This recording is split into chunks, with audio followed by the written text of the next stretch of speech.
Hi hello guys, அனைவருக்கும் வணக்கம். So நம்ம date paper 1 and paper 2 2025 Tamil மாதிரி தேர்வுகள் வந்து பார்த்துட்ருக்கோம். ஸோ இன்றைக்கான மாதிரி தேர்வு வந்து 4பா. இதுக்கு முன்னாடி 3 தேர்வுகள் வந்து கம்ப்ளீட் பண்ணிட்டோம். அந்த தேர்வு யாராவது பார்க்கல அப்படின்னா நம்ம சேனலில் வந்து பிளேலிஸ்ட்டில் வந்து தமிழ் மாதிரி தேர்வுகள்னு இருக்குது. டேரெக்டாக ஓப்பன் பண்ணி டெஸ்ட் ரைட் பண்ணி பார்த்துக்கோங்க, சரிங்களா? ஸோ இந்த டெஸ்ட் கொஷின்ஸ் எல்லாமே 6th-லேருந்து 10th வரைக்கும் எல்லாமே எடுத்த டாபிக் வைஸ் உங்களுக்கு கொஷின்ஸ் வந்து நம்ம கொடுத்துட்ருக்கோம். ஸோ இதை மட்டும் நீங்கள் ப்ரிப்பேர் பண்ணிங்கன்னா போதும், தமிழில் ஈஸியாக வந்து 30 மார்க் நம்ம எடுத்துடலாம், சரிங்களா? ஸோ நம்ம டெஸ்ட்டு மட்டும் கிடையாது, ஸ்டடி மெட்டீரியலோட பிடிஎஃப்மே கொடுத்துட்ருக்கோம். 499 ஆஃபரில் வந்து உங்களுக்கு Tamil, English, maths, science, history plus psychology எல்லா நோட்ஸுமே கொடுத்துட்ருக்கோம். உங்களோட பேப்பர் வந்து மேஜர் என்னன்னு சொல்லிட்டீங்க அப்படின்னா சயின்ஸாக ஹிஸ்ட்ரியான்னு சொல்லிட்டிங்கன்னா அதுக்கு தகுந்த மாதிரி நோட்ஸ் வந்து ஸ்ப்ளிட் பண்ணி கொடுத்துருவோம். 499 உங்களுக்கு பேப்பர் 1 அண்ட் பேப்பர் 2 எல்லா நோட்ஸுமே ஸ்டடி மெட்டீரியல் வந்து நம்ம கொடுத்துட்ருக்கோம், சரிங்களா? வேணுங்கிறீங்க மேலே வாட்ஸ்அப் நம்பர் கொடுத்துருக்கோம், டெக்ஸ்ட் பண்ணி டீட்டெயில் கேட்டுட்டு வாங்கிக்கலாம். நம்ம தமிழ் மாதிரி தேர்வு மட்டும் கிடையாது, சைக்காலஜி, ஹிஸ்ட்ரி, சயின்ஸ் எல்லாமே இருக்குது. ஸோ நம்ம சேனலை கரெக்டாக ஃபாலோ பண்ணிக்கோங்க. ஃபர்ஸ்ட் கொஸ்டின் வந்து பாருங்கள், வரையறை பொருள்களில் வரும் இடைச்சொல் எது? வரையறை பொருள்களில் வரும் இடைச்சொல் எது? ஸோ இந்த ஆப்ஷன் வந்து பாருங்கள். ஸோ இதுங்க வந்து ஆ வரும். ஸோ இந்த நாளில் வந்து எது வரும் அப்படின்னா மட்டும். ஆப்ஷன் பி தான் வந்து சரிப்பா. வரையறை பொருளில் வந்து மட்டும் அப்படிங்கிற இடைச்சொல் மட்டும்தான் வரும். இதே ஆவது, தான், அப்படிங்கிறதெல்லாம் எங்கெங்கே வரும் அப்படின்னா ஆவது அப்படிங்கிறது வந்து பல பொருள்களில் வரும் இடைச்சொல். பல பொருள்களில் வரும் இடைச்சொல் தான் இது ஆவது அப்படிங்கிற சொல். தான் அப்படிங்கிறது வந்து அழுத்த பொருள்களில் வரும் இடைச்சொல். தான் அப்படிங்கிற சொல் வந்து இங்கே வரும் அழுத்த பொருள்களை வர இடைச்சொல் தான். அப்படிங்கிறது வந்து வினா பொருளில் வரும் இடைச்சொல். ஸோ இதெல்லாமே நோட் பண்ணிக்க. இலக்கண வினாக்கள் கண்டிப்பாக உங்களுக்கு கொஷின்ஸ் வந்து அதிகமாக கேட்பாங்க. ரெண்டாவது கேள்வி, எத்தனை என்பது டேஷை குறிக்கும்? எத்தனை என்பது டேஷை குறிக்கும்? எண்ணிக்கை, அளவு, காலம். ஸோ ஆன்சர் வந்து என்ன அப்படின்னா எண்ணிக்கை, ஆப்ஷன் ஏ. ஸோ நிறைய பேர் பார்த்தோன்னே ஆப்ஷன் டின்னு சொல்லுவீங்க. ஸோ இது வந்து தவறு. எத்தனை வேறு, எத்துணை வேறு, சரிங்களா? ஸோ ரெண்டே கம்பைன் பண்ணி பார்த்துக்கலாம். எத்தனை அப்படிங்கிறது வந்து எண்ணிக்கை மட்டும்தான் குறிக்கும், சரிங்களா? ஸோ அது வந்து பாருங்கள், நான் டீட்டெயில் சொல்கிறேன். எத்தனை அப்படிங்கிறது வந்து எண்ணிக்கையை குறிக்கும். அதே எத்துணை அப்படிங்கிறது வந்து அளவையும் காலத்தையும் சேர்ந்து குறிக்கும், சரிங்களா? எத்தனை வேறு, எத்துணை வேறு. இப்போ எத்தனை அப்படிங்கிறது எப்படி சொல்லலாம் அப்படின்னா எத்தனை நூல்கள் வேண்டும் அப்படின்னு சொல்லணும், உங்களுக்கு எண்ணிக்கையில் கேட்கலாம். அதே எத்துணை அப்படிங்கிறது வந்து எத்துணை பெரிய மரம், எத்துணை ஆண்டுகள் பழமையானது. ஸோ இப்படி சொல்லும்போது அளவையும் குறிக்கும், காலத்தையும் குறிக்கும், சரிங்களா? ஸோ ரெண்டையுமே நோட் பண்ணிக்கோங்க. இம்பார்ட்டன்ட் பாயிண்ட்ஸை சொல்லும்போது கரெக்டாக நோட் பண்ணி வச்சு படிங்க. மூணாவது கேள்வி, இயற்கை வங்கூலாட்ட. இயற்கை வங்கூலாட்ட, இங்கு வங்கூல் என்பது என்ன சொல்னு கேட்டிருக்காங்க. முதல்ல வங்கூல்னா என்னப்பா? வங்கூல்னா காற்றுங்கிறது பொருள், கரெக்டாக? வங்கூல் அப்படிங்கிற சொல்லுக்கான பொருள் என்ன? காற்று. ஸோ இங்கே வந்து வங்கூல் அப்படிங்கிறதுக்கான வங்கூல் அப்படிங்கிறது என்ன சொல் அப்படின்னு கேட்டிருக்காங்க. ஸோ என்ன சொல்? திரிசொல். ஆப்ஷன் சி, திரிசொல். நான்காவது கேள்வி, தமிழில் முதலில் வண்ணச்சிந்து பாடியவர் யார்? ஸோ ரொம்ப முக்கியமான கேள்வி. தமிழில் முதலில் வண்ணச்சிந்து பாடியவர் யார்? Answer Chennikulam Annamalaiyar. Option B தான் வந்து சரி. ஐந்தாவது கேள்வி, திருஞான சம்பந்தரின் பாடல்களை தொகுத்தவர் யார்? பாடல் வரிகள் ஆசிரியர்கள் நீங்கள் தெரிஞ்சுக்க, நூலாசிரியர்கள். அதே மாதிரி ஒவ்வொரு பாடல் வரியும் இயற்றியவர் யார், அந்த பாடல் வரி இடம்பெற்றுள்ள நூல் எது? இந்த மாதிரி தான் கொஷின்ஸ் அதிகமாக கேட்பாங்க, சரிங்களா? திருஞான சம்பந்தரின் பாடல்களை தொகுத்தவர் யார்? என்ன பாடல்னு சொல்ல, திருஞான சம்பந்தர் அவருடைய பாடலை தொகுத்தவர் யாருன்னு தான் கேட்டிருக்காங்க. யார் அப்படின்னா நம்பியாண்டார் நம்பி. நம்பியாண்டார் நம்பி. ஸோ இங்கே வந்து பாருங்கள், திருஞான சம்பந்தர பாடலை வந்து தொகுத்தவர் நம்பியாண்டார் நம்பி. ஆனால் அவர் இயற்றிய நூல் எதுப்பா? திருஞான சம்பந்தர்கள் பாடிய நூல் வந்து எதுனா தேவாரம், சரிங்களா? ஆறாவது கேள்வி, தமிழ் மொழியை எழுத இருவகை எழுத்துக்கள் வழக்கில் இருந்தன என்பதற்கான சான்று எது? தமிழ் மொழியை வந்து அந்த காலத்தில் எழுதும்போது இருவகையான எழுத்துக்கள் இருந்ததுப்பா. ஸோ அது என்னென்ன எழுத்துக்கள் நம்ம பார்த்துட்டோம். அந்த எழுத்துக்கள் வந்து இருக்குது அப்படின்னு சொல்கிறதுக்கான சான்று, ப்ரூஃப் எது அப்படின்னு கேட்குறாங்க, கரெக்டாக? எங்கே அப்படின்னா ஆன்சர் அரச்சலூர் கல்வெட்டில் இருக்குது. ஸோ இருவகையான எழுத்துக்கள் இருந்தது அப்படிங்கிறது வந்து அந்த ப்ரூஃப் வந்து எங்கே இருக்குது அப்படின்னா அரச்சலூர் கல்வெட்டில் இருக்குது. ஏழாவது கேள்வி, எகர ஒகர குறில் எழுத்துக்களை குறிக்க எழுத்துக்களின் மேல் புள்ளி வைக்கும் வழக்கம் டேஸ் காலம் முதல் இருந்து வந்துள்ளது. அதாவது எகர ஒகர குறில் எழுத்துக்களை வந்து குறிக்கிறதுக்காக எழுத்துக்களுக்கு மேலே புள்ளி வைக்கிற அந்த வழக்கமெல்லாம் வந்து பார்த்திங்க அப்படின்னா எந்த காலம் முதல் இருந்து வந்துள்ளது அப்படின்னு கேட்டிருக்காங்க. யார் காலத்துலேருந்து அப்படின்னா தொல்காப்பியர் காலத்துலேருந்து இருந்து அங்கேருந்து வந்துட்டுருக்கு, சரிங்களா? தொல்காப்பியர் காலம் முதலிருந்து வந்துள்ளது. எட்டாவது கேள்வி, தொல்காப்பியர் எத்தனை ஓரெழுத்து ஒரு மொழி இருப்பதாக குறிப்பிட்டுள்ளார்? ரொம்ப ரொம்ப முக்கியமான கேள்விங்க. ஸோ நீங்கள் தமிழ் மேஜராக இருந்தால் தெரிஞ்சிருக்கு இந்த கொஷின் எவ்வளோ முக்கியம் அப்படின்னு சொல்லிட்டு. தொல்காப்பியர் எத்தனை ஓரெழுத்து ஒரு மொழி இருப்பதாக குறிப்பிட்டுள்ளார்? கொஷினை கரெக்டாக படித்து பார்த்து ஆன்சர் பண்ணுங்கள். 42. Option C, 42. சாரி 7. சாரிங்க, அதுக்கு தான் கொஷின் கரெக்டாக பார்த்து ஆன்சர் பண்ணுங்கள். தொல்காப்பியர் எத்தனை ஓரெழுத்து ஒரு மொழி இருப்பதாக குறிப்பிட்டுள்ளார் அப்படின்னா 7. சரிங்களா? ஸோ அது என்னென்னு பார்த்துடலாம். பாருங்கள், ஓரெழுத்து ஒரு மொழி எவை எனில் நெட்டெழுத்து 7 வந்து ஓரெழுத்து ஒரு மொழி என்பார் யார்? தொல்காப்பியர். நெட்டெழுத்துக்கள் 7 வந்து ஓரெழுத்து ஒரு மொழிம்பாங்க. ஆனால் ஓரெழுத்து ஒரு மொழிங்கிறது வந்து மொத்தம் 42 இருக்குது. கரெக்டாக? ஸோ நம்ம அதை பார்த்து டக்குன்னு ஆன்சர்ஸ் பண்ணிடுவோம். ஸோ அப்படி கிடையாது. கொஷினை கரெக்டாக அண்டர்ஸ்டாண்ட் பண்ணி ஆன்சர் பண்ணுங்கள். ஓரெழுத்து ஒரு மொழி அப்படிங்கிறது வந்து நெட்டெழுத்துக்கள் 7 தான் வந்து பார்த்திங்கன்னா ஓரெழுத்து ஒரு மொழின்னு சொல்லியிருக்காரு யார்? தொல்காப்பியர். எந்த 7 எழுத்துப்பா? ஆ, இ, உ, ஏ, ஐ, ஓ, ஔ. இந்த 7 எழுத்துக்களை தான் வந்து நெட்டெழுத்துக்கள்னு சொல்லுவாங்க. நெட்டெழுத்துக்கள், இந்த நெட்டெழுத்தை வந்து ஓரெழுத்து ஒரு மொழின்னு சொல்லி தொல்காப்பியர் சொல்லியிருக்காரு. அது குற்றெழுத்து ஒன்று தனித்து நின்று சொல்லாவது கிடையாது என்பதை குற்றெழுத்து 5 மொழி நிறைவு இலவே என்பார் தொல்காப்பியர். சரிங்களா? அதே நன்னூலின் படி ஓரெழுத்து ஒரு மொழி எத்தனைன்னு கேட்டால் தான் 42பா. நோட் பண்ணிங்க. நன்னூலின் படி ஓரெழுத்து ஒரு மொழியின் எண்ணிக்கை எத்தனை அப்படின்னு கேள்வி வந்ததுன்னா உங்களுக்கு 42. அந்த 42ல் நெடில் எழுத்துக்கள் வந்து 40ஆகவும் குறில் எழுத்துக்கள் வந்து 2 இருக்கும். சரிங்களா? அந்த 42ல் வந்து நெடில் எழுத்துக்கள் 40ம் குறில் எழுத்துக்கள் 2 இருக்கும். ஸோ அதை டோட்டலாக 42 எழுத்துக்கள். சரிங்களா? கொஷினை கரெக்டாக படித்து பார்த்து ஆன்சர்ஸ் பண்ணுங்கள். டக்கு நம்ம ஆப்ஷன் பார்த்து டக்குன்னு செலக்ட் பண்ணிடுவோம். ஸோ பார்த்துக்குங்க. 9வது கேள்வி, ஓடை ஆட உள்ளம் தூண்டுதே என்ற பாடலை எழுதியவர் யார்? ஸோ பாடுறக்கு எவ்வளோ எப்படி சொல்ல பார்த்தாலே தெரியுது யாரோட பாடல் அப்படின்னு. ஓடை ஆட உள்ளம் தூண்டுதே என்ற பாடலை எழுதியவர் வாணிதாசன் அவர்கள். ஆப்ஷன் சி, வாணிதாசன் அவர்கள். 10வது கேள்வி, பஞ்ச கும்மிகள் என்னும் நூலை தொகுத்தவர் யார்?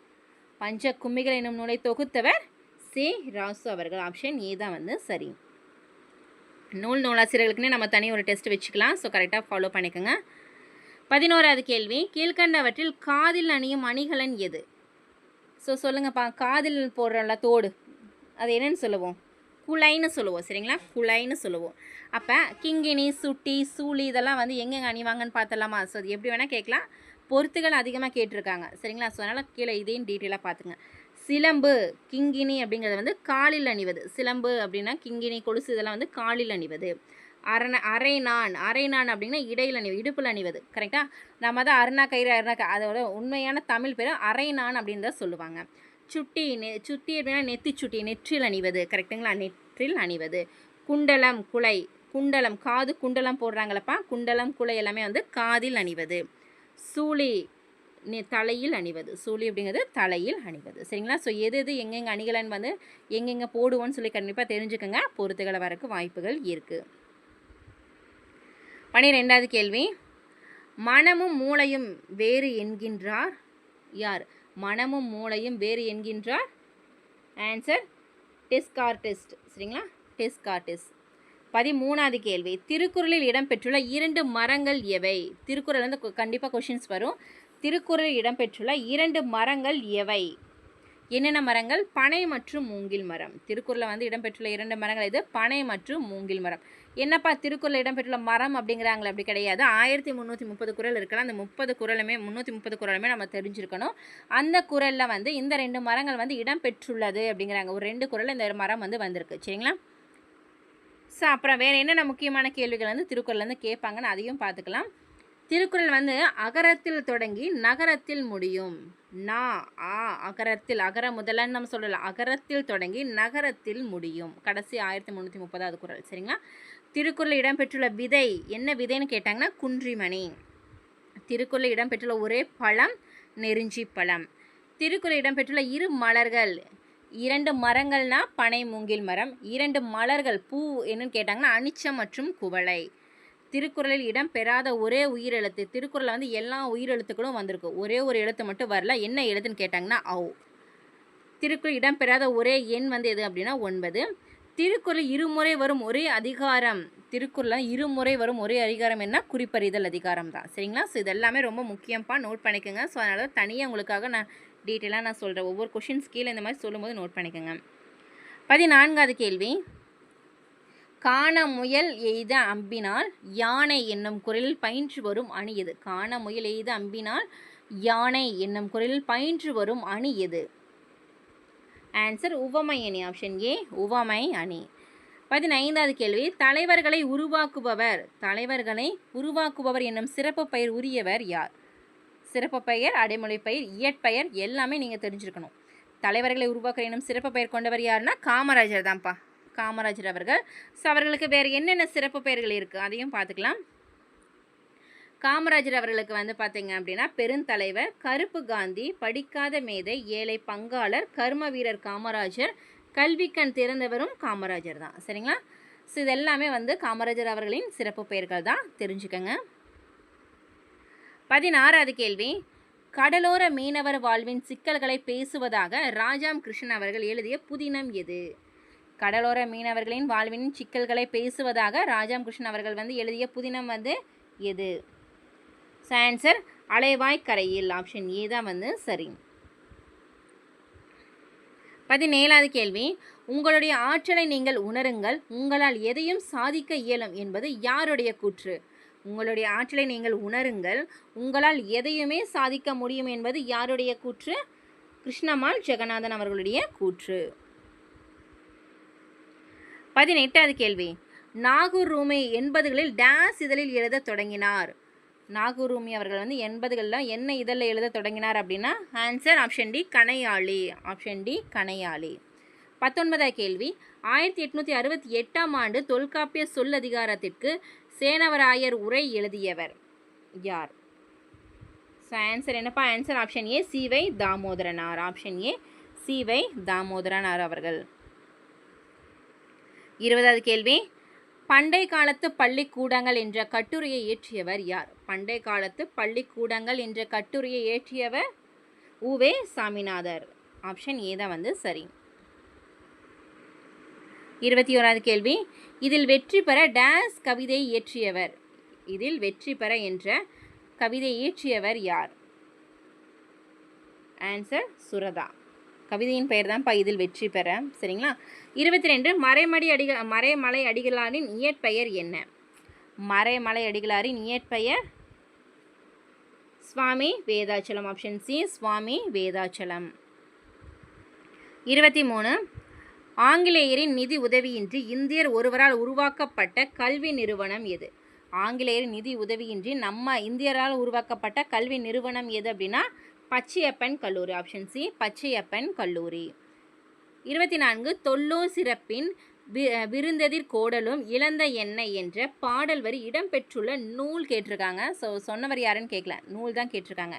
தொல்லோர் சிறப்பின் விருந்தெதிர் கோடலும் இழந்தது என்ன அப்படிங்கிற பாடல் வரி இடம்பெற்றுள்ள நூல் வந்து எது? ஆப்ஷன்ஸ் பாருங்கள். Silappatikaram, option B Silappatikaram. 25 கடல் நீர் முகந்த கமஞ்சூல் எழிலி என்ற பாடல் வரி இடம்பெற்றுள்ள நூல் எது? கடல் நீர் முகந்த கமஞ்சூல் எழிலி என்னும் பாடல் வரி இடம்பெற்றுள்ள நூல் கார் 40, ஆப்ஷன் சி கார் 40. 26வது கேள்வி வந்து பாருங்க. திகிரி என்பதன் பொருள் என்ன? சொல்லும் பொருளும் கண்டிப்பாக 6th-லேருந்து 10th வரைக்கும் படிச்சுக்கோங்க. சரிங்களா? ஸோ திகிரி என்பதன் பொருள் என்ன? ஆணை சக்கரம், ஆப்ஷன் டி ஆணை சக்கரம். 27 தென் திசை குமரி ஆடி வடதிசைக்கு ஏகுவீராயின் என்னும் அடிகள் எதனை குறிக்கிறது? தென் திசை குமரி ஆடி வடதிசைக்கு ஏகுவீராயின் என்னும் பாடல் வரிகள் எதனை குறிக்கிறதுன்னு கேட்டிருக்காங்க. ஆன்சர் வலசை போதல், ஆப்ஷன் சி வலசை போதல். 28வது கேள்வி வந்து பாருங்க. உலக சிட்டுக்குருவிகள் நாள் எப்பொழுது கொண்டாடப்படுகிறது? ஸோ இந்த மாதிரி இம்பார்ட்டன்ட் டேஸ் கண்டிப்பாக கேட்பாங்க தமிழில். சரிங்களா? உலக சிட்டுக்குருவிகள் நாள் எப்பொழுது கொண்டாடப்படுகிறது? Answer March 20, option A March 20ஆம் தேதி. 29 ஔடதம் என்பதன் பொருள் என்ன? ஔடதம் என்பதன் பொருள் மருந்து, ஆப்ஷன் பி மருந்து. 30வது கேள்வி. தம்மை ஒத்த அலை நீளத்தில் சிந்திப்பவர் என்று அப்துல் கலாம் அவர்களால் பாராட்ட பெற்றவர் யார்? தம்மை ஒத்த அலை நீளத்தில் சிந்திப்பவர் என்று அப்துல் கலாம் அவர்களால் பாராட்ட பெற்றவர் ஆன்சர் நெல்லை சு.முத்து அவர்கள். 31வது கேள்வி. தேசிய அறிவியல் நாள் கொண்டாடப்படும் தினம்? தேசிய அறிவியல் நாள் கொண்டாடப்படும் தினம் ஆன்சர் பிப்ரவரி 28, ஆப்ஷன் டி. ஸோ நான் ஆல்ரெடி சொல்லியிருந்தேன், உங்களுக்கு வந்து ஸ்டடி மெட்டீரியல் பிடிஎஃப் வந்து நம்ம கொடுத்துட்ருக்கோம். ஸ்பெஷல் ஆஃபராக வெறும் 499 வந்து ஃபுல் நோட்ஸுமே நம்ம கொடுத்துட்ருக்கோம். Tamil, English, maths, science, social உங்களுக்கு எது மேஜரோ நீங்கள் கேட்டு வாங்கிக்கலாம். With psychology previous question and ஆன்சர்ஸும் சேர்த்து வெறும் 499க்கு கொடுத்துட்ருக்கோம். யூஸ் பண்ணிக்கோங்க சரிங்களா. மேலே வாட்ஸ்அப் நம்பர் நாங்கள் கொடுத்துருக்கோம். இந்த மாதிரி ஒன்லைனர் வந்து யாருமே போட்டு தர மாட்டாங்க உங்களுக்கு. நாங்கள் ஃபுல் நோட்ஸுமே சேர்த்து உங்களுக்கு கொடுத்துருக்கோம். உங்களுக்கு ரொம்ப ரொம்ப ஈஸியாகவும் இருக்குது, ப்ரிப்பேர் பண்ணுறதுக்கு டைம் ரொம்ப ரொம்ப கம்மியாக இருக்குது சரிங்களா. ஸோ 32வது கேள்வி, நிலம் தீ நீர் வழி வீசும்போது ஐந்தும் கலந்த மயக்கம் உலகம் ஆதலின் என்ற பாடல் வரிகள் இடம்பெற்றுள்ள நூல் எது? நிலம் தீ நீர் வழி வீசும்போது ஐந்தும் கலந்த மயக்கம் உலகம் ஆதலின் என்றும் பாடல் வரி இடம்பெற்றுள்ள நூல் வந்து தொல்காப்பியம். கரெக்டாக. So option C Tolkappiyam. 33 ஆசரக்கோவை எத்தனை வெண்பாக்களை கொண்டது? ஸோ அதே மாதிரி ஒவ்வொரு நூல்கள் தமிழில் படிக்கும்போது நூல்களில் எத்தனை பாடல்கள் இருக்குன்னு எனக்கு கண்டிப்பாக தெரிஞ்சிருக்கணும். நம்ம வந்து அடுத்தடுத்து வர கிளாஸில் வந்து அடுத்தடுத்த டெஸ்ட்டில் வந்து பாடல் வரிகள், நூலாசிரியர், சிறப்பு பெயர்ப்பெல்லாம் நம்ம தனித்தனியாக போட்டுக்கலாம் சரிங்களா. ஆசரக்கோவையில் எத்தனை வெண்பாக்கள் உள்ளது? 100 வெண்பாக்கள். Option A 100. 34வது கேள்வி, நரசிம்மவர்மன் எந்த நூற்றாண்டைச் சேர்ந்த மன்னன்? நரசிம்மவர்மன் எந்த நூற்றாண்டைச் சேர்ந்த மன்னன்? 7ஆம் நூற்றாண்டு. ஆப்ஷன் ஏ 7ஆம் நூற்றாண்டு. 35வது கேள்வி, திராவிட நாட்டின் வானம் பாடி என்று பாராட்ட பெற்றவர் யார்? திராவிட நாட்டின் வானம் பாடி என்று பாராட்ட பெற்றவர் முடியரசன் அவர்கள். ஆப்ஷன் பி முடியரசன் அவர்கள். 36வது கேள்வி வந்து பாருங்கள். ஸோ இது ரொம்ப முக்கியமான கேள்வி. நெய்தல் திணைக்குரிய பூ எது? 5 திணைகள் ரொம்ப முக்கியம். நம்ம 10th தமிழ் புத்தகத்தில் அந்த ஒரு பெரிய டேப்லேஷன் வந்து கொடுத்துருப்பாங்க. அதை கண்டிப்பாக படிச்சுக்கோங்க சரிங்களா. அது 5 திணைகள் என்னென்ன, 5 திணைகள் உள்ள மக்கள் யார், அவங்களோட தொழில்கள் என்னென்ன, பூ என்ன, தெய்வங்கள் என்னென்ன, சிறுபொழுது பெருப்பொழுது, ஸோ எல்லாமே ரொம்ப ரொம்ப முக்கியம். நம்ம அடுத்தடுத்த டெஸ்ட்டில் வந்து உங்களுக்கு டீட்டெயிலாக நான் சொல்கிறேன் சரிங்களா. நெய்தல் திணைக்குரிய பூ எதுப்பா? தாழம்பூ. ஆப்ஷன் டி தாழம்பூ. 37வது கேள்வி, பாலோடு வந்து கூலோடு பெயரும், பாலோடு வந்து கூலோடு பெயரும் என்ற பாடல் வரிகள் இடம்பெற்றுள்ள நூல் எதுன்னு கேட்டிருக்காங்க. ஸோ நல்லா பார்த்து ஆன்சர்ஸ் பண்ணுங்கள். ஸோ பாடல் வரிகள் நூலாசிரியர் ரொம்ப ரொம்ப முக்கியம்னு சொல்லியிருந்தேன். So answer Kurunthogai. Option C Kurunthogai. 38 சீனாவிலிருந்து இறக்குமதி செய்யப்பட்ட பொருள் எது? சீனாவிலிருந்து இறக்குமதி செய்யப்பட்ட பொருள் எது? ஸோ எந்தெந்த பொருள் வந்து நம்ம சீனாவிலேருந்து இறக்குமதி செஞ்சோம் அப்படின்னு கேட்டிருக்காங்க. ஆன்சர் இவை அனைத்தும். ஸோ எது எது? கண்ணாடி, பட்டு, கற்பூரம். ஸோ எல்லாமே வந்து பார்த்திங்க அப்படின்னா சீனாவிலேருந்து நம்ம இறக்குமதி செஞ்சது தான். 39 நீர் எடுப்பவை, நிலம் சாடுபவை, மாறு ஏற்று சிலைப்பவை என்று காளைகளை பற்றி கூறும் நூல் எது?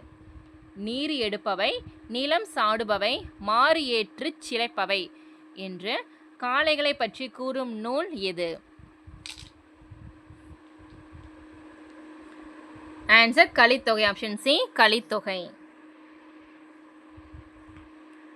40வது கேள்வி, பட்டி மண்டபத்து பாங்கறிந்து ஏறுமின் என்று பட்டி மண்டபத்தை பற்றி கூறும் நூல் எது? பட்டி மண்டபத்தை பாங்கறிந்து ஏறுமின் என்று பட்டி மண்டபத்தை பற்றி கூறும் நூல் ஆன்சர் மணிமேகலை. Option C Manimekalai.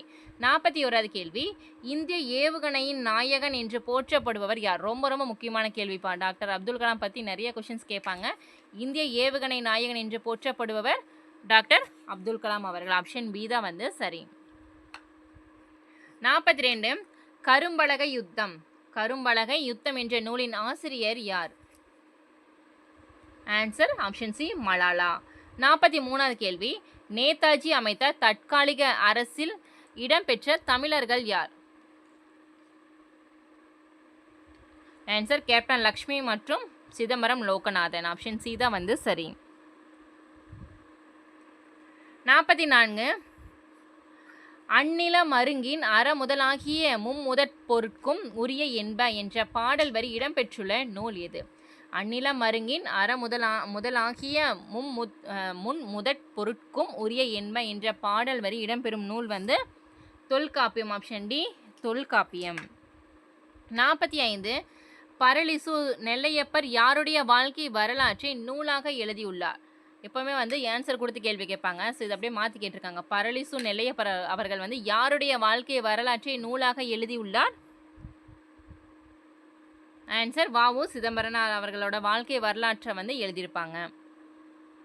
46 பாரதியின் கடிதங்கள் என்ற நூலை எழுதியவர் யார்? பாரதியின் கடிதங்கள் என்ற நூலை எழுதியவர் யார்? ஆப்ஷன் பாருங்கப்பா.